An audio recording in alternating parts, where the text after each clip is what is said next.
Okay, so I'm already having issues trying to film out here. With it being in the backyard, it is on a slope. So this stand is not wanting to stay up. So I'm gonna have to figure out what to do to fix that. But the idea is to read outside today. I need to stop swinging or I'm gonna throw up. I know I'm 27, but my body's 50. I just wanted to be able to come out and read because it's been really nice out lately. But I need to be careful about like where I set this camera because it's probably gonna fall down again. And I can't swing too much on this or I will get really nauseous and dizzy. I also wanted to grab coffee, so I'm gonna probably go make my coffee inside real quick and then come back out with it.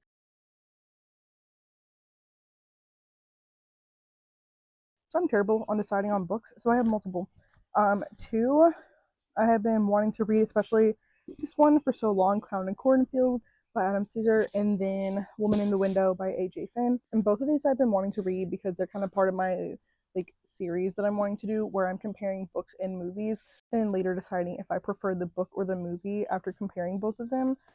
So Woman in the Window released, I don't even know how long ago it's been now. It's been a couple years. Amy Adams was in it. I really enjoyed it.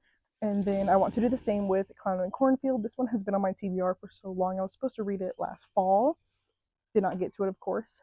But this is a trilogy so far, and I know he's working on the fourth at the moment. This is also the only copy that I have, so I do not have the second or third ready to go once I finish this.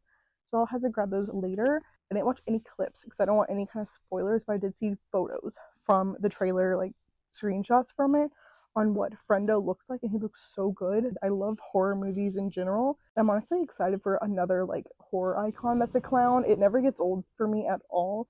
Like obviously we've had like Killer Clowns in Outer Space, It, and most recently like we've been getting more and more Terrifier movies. So it's very exciting. I'm looking forward to having another one. I am still reading on my Kindle. I have The Bell Jar. I've been liking it, but at the same time, it's really hard for me to read. Not because it's difficult. The language is really easy to get with. It's like an easy read. I'm just like having a hard time getting into it at times, especially since I've been reading multiple things at once. It's kind of been on the back burner for me, which is obviously like my fault, and I'm continuing to do that while starting these. Yeah, it's the curse of being a mood reader, to be honest. I did bring my little notebooks. I'm also going to film another video while here because I've been like slacking on reading. I just want to talk about books that I want to read instead. So that'll be a separate video. Okay, now you get to watch me very gracefully get into this chair. Hope you're excited.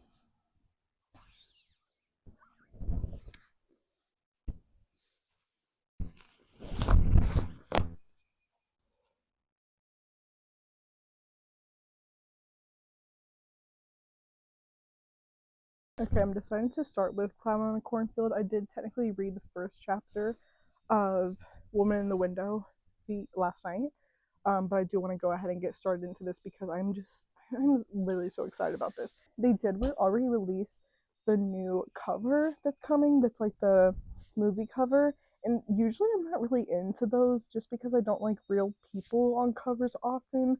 But with this one, I'm honestly not mad. It looks really cool because it's Frendo on the cover. And then I will say, the movie covers, I'm holding this like my life depends on it. The movie covers for You. I'm not mad about that either because I love Penn Badgley. And why would I not want a book with him on it? I haven't read any of those either. Those are ones that I would also like to read for like part of this whole like book versus movie series, which like obviously I'll do like movies and books. I will say ones I know I want to do is this series, this book, like obviously the two books that I'm reading right now.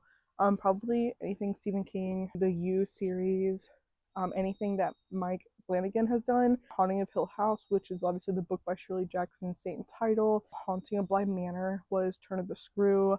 I thought I saw somewhere where they were going to do a third season and it was going to be based on Hell House. Um, that's not a thing because I went back and was like looking as to like when this was happening because I hadn't heard anything in so long, and they said like yeah, it's not happening anymore. He isn't with Netflix. He's more so with Prime Video now, and so they're not going to continue the Haunting series. Like that part of his life is over. That chapter is finished, which is like it's exciting because I really like all of his work. It's nice to kind of get new stuff, but it is kind of sad because I did think that series was so beautifully done. It was like the perfect mix of horror and grief and just showing that in such a beautiful way. I know they have books for The Vampire Diaries and Pretty Little Liars. I did read Pretty Little Liars forever ago, but just the first one. So it'd be kind of nice to go back to those, visit those, and see how they compare. Which I know Pretty Little Liars was like way off from the books, but still interesting to kind of look through. Okay, goodbye.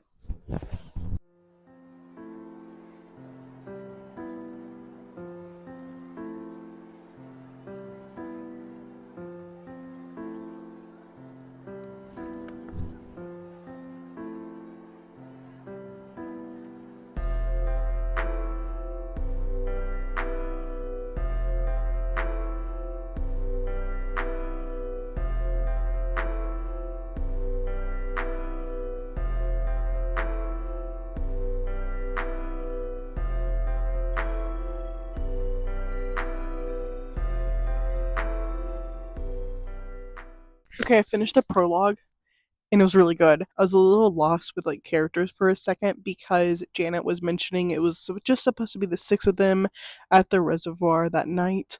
But word got out and like a lot of people showed up, like especially like underclassmen. But I was getting lost as to like who the six were, and obviously like throughout the book, I'm sure we'll get like more clarification on that. I did pick out like five of the kids that almost seemed like they were supposed to be the main ones because she did say that she wasn't counting Victoria.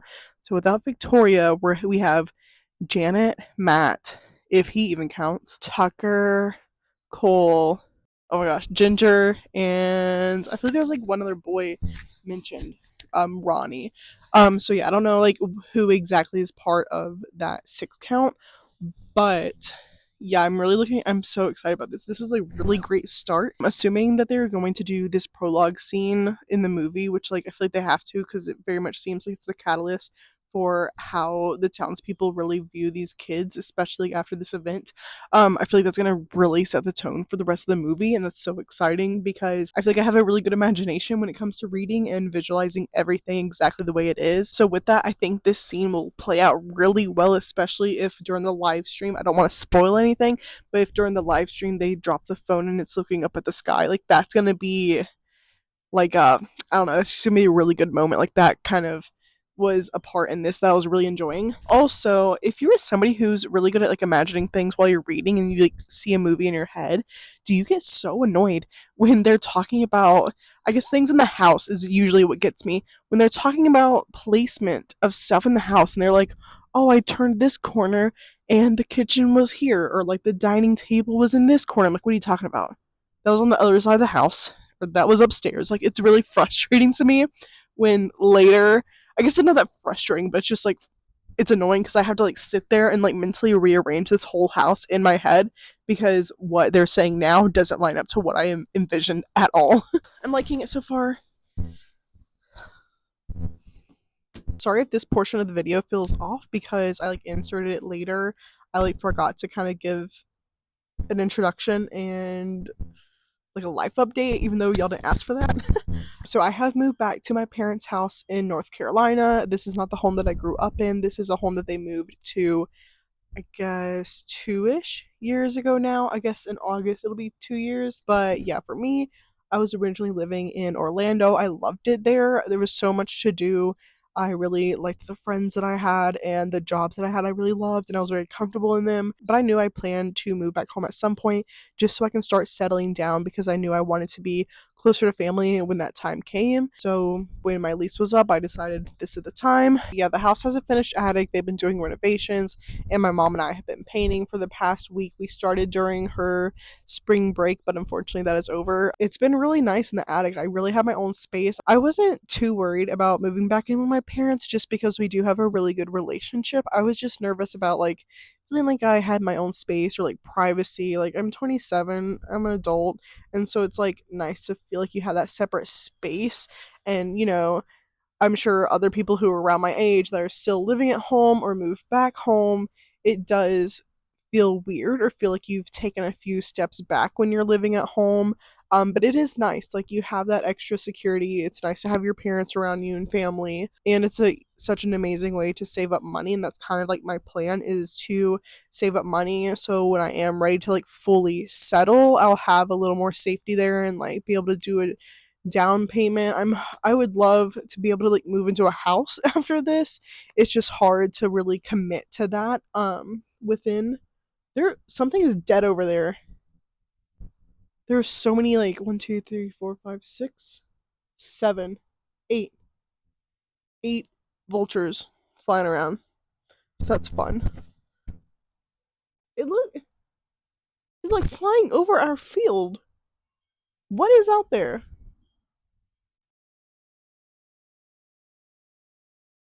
I don't know. Anyway, what was I saying? Oh, yes.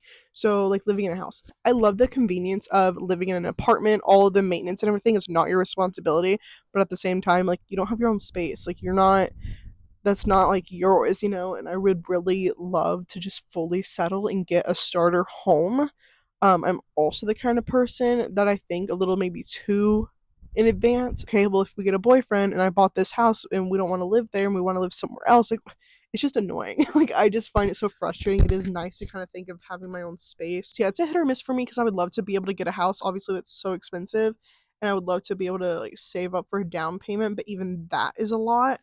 I will say with that though, I would want to be more solid in the idea of where I fully want to settle. I know it's North Carolina.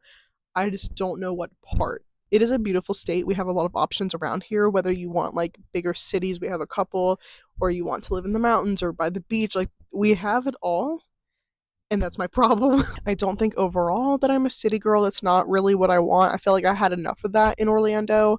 I just want more like peace and quiet, but being close enough to a city where it wouldn't bother me.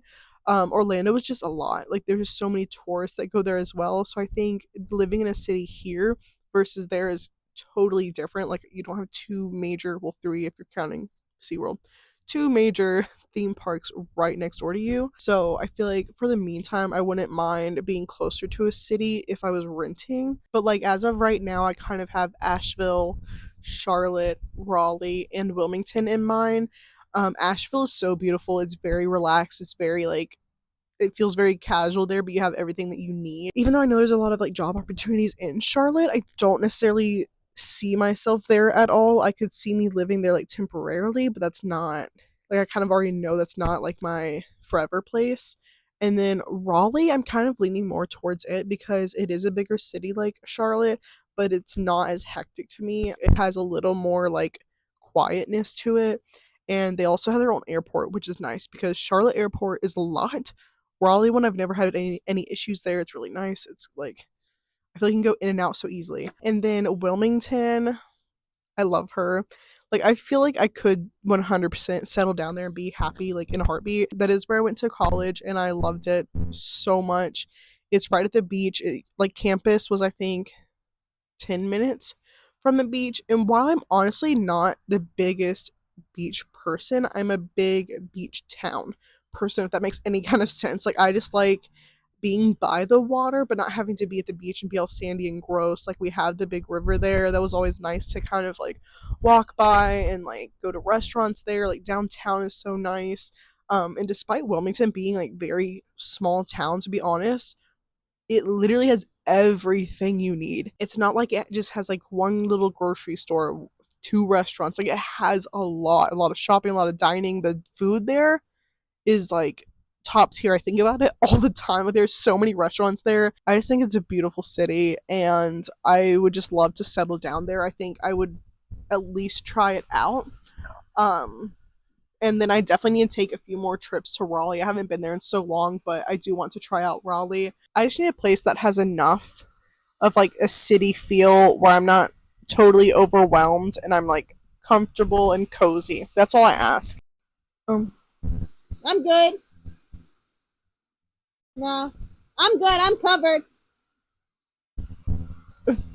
My dad's so cute. He just ran out here with an umbrella to see if I needed to like come back in or if I needed an umbrella. But this is like perfect. I'm not getting wet at all. But yeah, that was like a ramble of me like wanting to settle down and everything. I have been job hunting. It's kind of hard here to be completely honest because especially this town, there's literally nothing in this town. It is so tiny. It's just like 2 blocks of a main street and that's it. Like that's all we have. It is cute, but there's like nothing here job wise. In this like surrounding towns, there's a few more options, but to my demise, I am very picky when it comes to jobs, even though like it's a blessing and a curse right now because I am lucky enough to where I don't need a job like right this second. Like it's not dire. I don't have rent. I don't have like any major bills. I applied to a place in Charlotte, didn't get that. Being in the event industry, it is a little more limited to like job opportunities, I would say it, depending like especially in small towns you're not going to see a whole lot, and if you do they're like small businesses or family run, and with that they don't necessarily outsource employees. It's really just stays within the family or maybe like a friend or two like on occasion when they need it. Like I think a week ago I emailed 2 companies and I just only did 2 because I didn't want to get overwhelmed. But then I was like, okay, I need like yeah, I do need to email more people, and so I emailed like 8 other companies today, both florists and venues. So it's hard. It's a little stressful, and I feel like I might have to come to terms with I might have to do something else temporarily that is not necessarily in my field, which it'll be fine, but that is frustrating because I did leave 2 jobs that I loved to death. In Orlando, I was with a florist and a wedding planner, and we also worked together a lot of times. So, like, on wedding days, like, my florist would be our florist for the wedding with my planner, and it was like so much fun. I'm like trying to get a piece of that here, and it is kind of hard. But hopefully I'll be able to find something soon. There are times where I would really like to start my own small business, but I struggle with that in the sense of like really just like starting it up and making sure I know everything there is to it.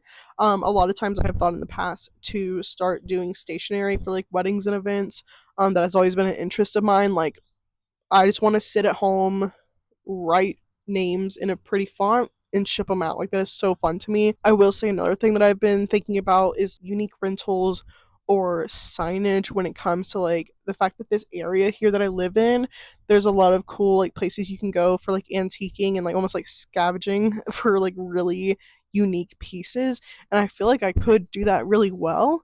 It's just the idea of like starting it is scary, and like how do I guarantee people renting out these items that I have available and like transporting them to different locations? Like obviously I can do that myself. There are just like a lot of really cool pieces I can get around here, and I wouldn't want to get into the whole rental scene of doing like tables, linens, glassware, like dineware I wouldn't want to do.